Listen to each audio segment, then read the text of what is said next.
कि इमरान खान साहब की अब रिहाई हो जाएगी। बिस्मिल्लाहिर्रहमानिर्रहीम, अस्सलाम वालेकुम नाज़रीन, आप यूट्यूब चैनल देख रहे हैं, मैं इमरान खान हूँ। नाज़रीन, इमरान खान साहब के जो वकील हैं सलमान सफदर साहब, बैरिस्टर सलमान सफदर, मैं इन्हें अच्छी तरह जानता हूँ। ये बड़े काबिल वकील हैं। इन्होंने सैकड़ों मुकदमात इमरान खान साहब के लड़े हैं और अब इन्होंने एक बहुत बड़ा दावा किया है। दावा उनका ये है कि इमरान खान साहब की अब रिहाई हो जाएगी कानून के मुताबिक। यानी अगर कानून के मुताबिक चलें तो इमरान खान साहब की रिहाई बिल्कुल मैच्योर हो चुकी है। जनवरी से दोनों मियाँ बीवी ने, इमरान खान साहब ने और बुशरा बीबी ने, अपनी ज़मानत हासिल करने के लिए दरख्वास्त दी हुई है और 8-9 माह के बाद अलकादर की हेयरिंग होने जा रही है कल के दिन इस्लामाबाद हाई कोर्ट में। और दोनों की ज़मानत जो है वो कंफर्म है, यानी अगर कोई रुकावट अदालत की जानिब से ना डाली गई तो दोनों को ज़मानत मिल जाएगी और उनकी रिहाई मैच्योर हो जाएगी। यानी असूलन और कानूनी तरीके से इमरान खान साहब को कल रात तक जेल से बाहर आ जाना चाहिए। ये तो बात है वो जो सलमान सफदर साहब कह रहे हैं, या बाकी कानून को जानने वाले लोग या कानूनदान या वकला वो यही बात करते हैं कि इसी तरह ज़मानत हो जाती है। फिर दूसरा, एक खातून की ज़मानत को 10 माह तक रोके रखना, ये भी एक नेक्स्ट लेवल की नाइंसाफ़ी है जिसकी कोई और मिसाल नहीं है, जो बुशरा बीबी के साथ किया गया। फिर देखें ना, इसमें आप एक दो चीज़ों पे और गौर करें। अच्छा, क्या इमरान खान छूटेंगे या नहीं छूटेंगे, मैं आपको भी बताता हूँ। यहाँ पे इमरान खान साहब से कानूनी इंतकाम लिया जा रहा है। तोशाखाना केस में पैटर्न इन चीफ जनाब इमरान खान साहब को एक ही हकायक पर मुकदमा में तीसरी बार ट्रायल किया जा रहा है। यानी मुकदमा एक ही नौयत का है, अब तीसरी मरतबा इमरान खान साहब को उस पर ट्रायल किया जा रहा है।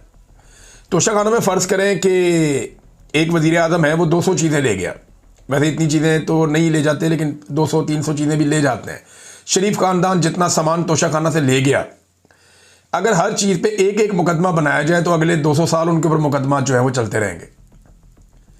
ये जो काकड़ साहब आए थे निगरान वज़ीर आज़म, ये जो सामान ले गए, अगर इसी तरह एक एक करके मुकदमा बनाया जाए तो ये भी इनकी बाकी ज़िंदगी और इनकी नस्लें यही मुकदमे ही लड़ते रहेंगी। इमरान खान साहब पे एक ही मुकदमे को 3 दफ़ा चलाया गया।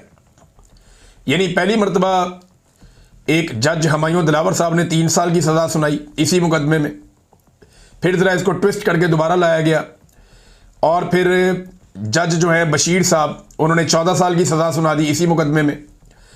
और अब तीसरी मरतबा एक और जज के साथ यही मुकदमा ला के फिर अडियाला जेल में ट्रायल किया जा रहा है। तो इमरान खान पाकिस्तान की वाहिद शख्सियत है, दुनिया का आप समझ लें, जिसको एक ही मामले में तीसरी मरतबा ट्रायल किया जा रहा है। एक ही नौयत का, एक ही चीज़ का, एक ही मुकदमा है और तीसरी मरतबा वो ट्रायल हो रहे हैं। इमरान खान साहब के वकील ने एक और बड़ी अजीब बात बताई। उन्होंने कहा जी 2 टोटल गवाह हैं जो इमरान खान साहब के खिलाफ आते हैं, जो काबिल ज़िक्र हैं, बाकी तो सारे झूठे ही साबित हो गए हैं। एक इनामुल्लाह शाह, ये इमरान खान साहब के साथ ही होता था। एक सुहेब अब्बासी। अच्छा, ये जब भी आते हैं ना अदालत में तो इनसे कोई सवाल किया जाता है तो कहते हैं जी आज हमें सिर्फ इस तोहफे की हद तक याद हैं चीज़ें, पिछली हम भूल गए। इंसानी याददाश्त है ना, अब ये किसी इदारे की तरह तो काम करते नहीं, आम लोग हैं। तो ये ऐसे गवाह हैं जिनको जो चीज़ें याद दिला के भेजी जाती हैं कि प्रोसिक्यूशन आपसे ये पूछेगी आपने ये जवाब दे देना है, जज आपसे ये पूछेगा आपने ये जवाब दे देना है, इस तोहफे से मुताल्लिक आपसे जो भी बातें होंगी वो अपने आप को याद दिला दी हैं। अगर उनसे कोई सवाल करता फलानी चीज़ का बताओ जी, वो मुझे याद नहीं है, ये वाली बात बताओ मुझे याद नहीं है, वो जो पिछली तुमने गवाही दी थी एक और वो भी मुझे याद नहीं है, क्योंकि झूठ याद नहीं रहता। लिहाजा इन्हें एक ही तोहफे के ऊपर तैयारी करवा के भेजा जाता है और ये आगे बता दें जी इस तोहफे की हद तक हमें सिर्फ मालूमात है। अब अंदाज़ा करें गवाह भी इनके पास कैसे कमज़ोर हैं। जजों को तो ऐसे गवाहों को नॉर्मली जज उठा के अंदर कर देते होते हैं झूठी गवाही में और गुमराह करने में अदालत को। इस जुर्म के अंदर भी ये बंदे अंदर हो जाते हैं, लेकिन यहाँ पे जनाब काम चल रहा है क्योंकि एस्टेब्लिशमेंट इसके पीछे खड़ी है। अच्छा, अब ये वकला को लगता है कि बहुत बड़ा दावा है कि इमरान खान साहब रिहा हो जाएंगे कल के दिन में, लेकिन क्या हो जाएंगे? तो मेरी दानिश में ऐसा नहीं होगा। इमरान खान साहब की रिहाई ऐसे नहीं होगी। अगर किसी वक्त इमरान खान साहब रिहा होंगे भी ना और एस्टेब्लिशमेंट पे बहुत ज़्यादा दबाव होगा इमरान खान साहब को रिहा करने का, तो एस्टेब्लिशमेंट उससे पहले जो एस्टेब्लिशमेंट के अपने बहुत सारे ऐसे लोग हैं जो एस्टेब्लिशमेंट के वफादार हैं या एस्टेब्लिशमेंट जिन लोगों के साथ कंफर्टेबल हैं, उन लोगों की इमरान खान के साथ तवातर के साथ मुलाकातें शुरू करवा देगी, उन लोगों को रेलिवेंट करेगी और एस्टेब्लिशमेंट कोशिश करेगी कि इमरान खान की रिहाई, चाहे इमरान खान की अपनी जदोजहद के नतीजे में हो, चाहे अवामी जदोजहद के नतीजे में हो, चाहे सोशल मीडिया, आलमी, ओवरसीज पाकिस्तानी और इंटरनेशनल और नेशनल प्रेशर के नतीजे में हो, कुछ भी हो, पाकिस्तान की एस्टेब्लिशमेंट कोशिश करेगी कि इसका क्रेडिट वो अपने लोगों को दे जो पाकिस्तान तहरीक इंसाफ में है, या कम से कम ऐसे लोगों को इसका क्रेडिट दे या उनको हीरो बनाए जो पाकिस्तान तहरीक इंसाफ के अंदर एस्टेब्लिशमेंट के एसेट्स हैं। कोशिश वो ये करेगी। लेकिन सोशल मीडिया का दौर है, लोग सारा कुछ खोल कर रख देते हैं। इमरान खान साहब खुद बड़े समझदार हैं। अलीमा खानम बाहर आई और उन्होंने आकर कुछ बातें बताई, इनमें कुछ चीज़ें बड़ी इंपॉर्टेंट हैं। एक तो देखें, मुझे नहीं लगता कि इमरान खान साहब की ऐसे रिहाई होगी। मेरे ख्याल में अलीमा खानम को भी यही लगता है और उन्होंने भी ये कहा कि ये तोशाखाना में इमरान खान साहब को पहले सजा देंगे और उसके बाद फिर अलकादर में ज़मानत मिलेगी, वरना ये होगा नहीं। क्योंकि बुशरा बीबी को भी अभी अंदर रखना है, वरना बुशरा बीबी को तो अब तक बाहर आ जाना चाहिए था। अच्छा जी, इमरान खान ने कहा कि इन्होंने पहले ही सज़ाएं लिख कर रखी होती हैं और ये सज़ाएं इन्होंने सिर्फ मुझे सुनानी होती है। इनके गवाह झूठे साबित हो रहे हैं, वरना अभी तक मैं बाहर आ जाता। इमरान खान साहब ने भी वही बात की। Chief justice Islamabad high court को बड़ी मेहनत करके ये लाए, जैसे इन्होंने 26 तरमीम ये वो सारा कुछ किया, और बार बार वो तारीख मनसूख करते हैं। वो बड़ी मेहनत कर रहे हैं इमरान खान साहब का केस ना लगे। 8-9 माह तो हो गए हैं, इमरान खान साहब का केस लगने ही नहीं दिया जा रहा। जो सबसे इंपॉर्टेंट बात इमरान खान साहब ने की कि वो बार बार आए, इमरान खान साहब ने बार बार इसके ऊपर बात की जब उन्हें मौका मिलता था, और बार बार आकर उन्होंने वादिया तीरा के वाक़े पर अफसोस का और दुख का इजहार किया। इमरान खान साहब ने कहा कि ख़वातीन और बच्चों की शहादत पे उन्हें बहुत तकलीफ़ है।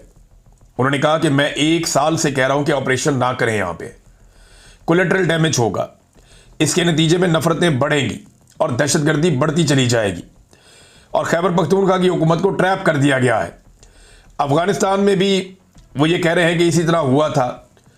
जब अमेरिका दहशतगर्दों के ऊपर अटैक करता था या हमले करता था तो कोलेटरल डैमेज बहुत बड़े पैमाने पर होता था।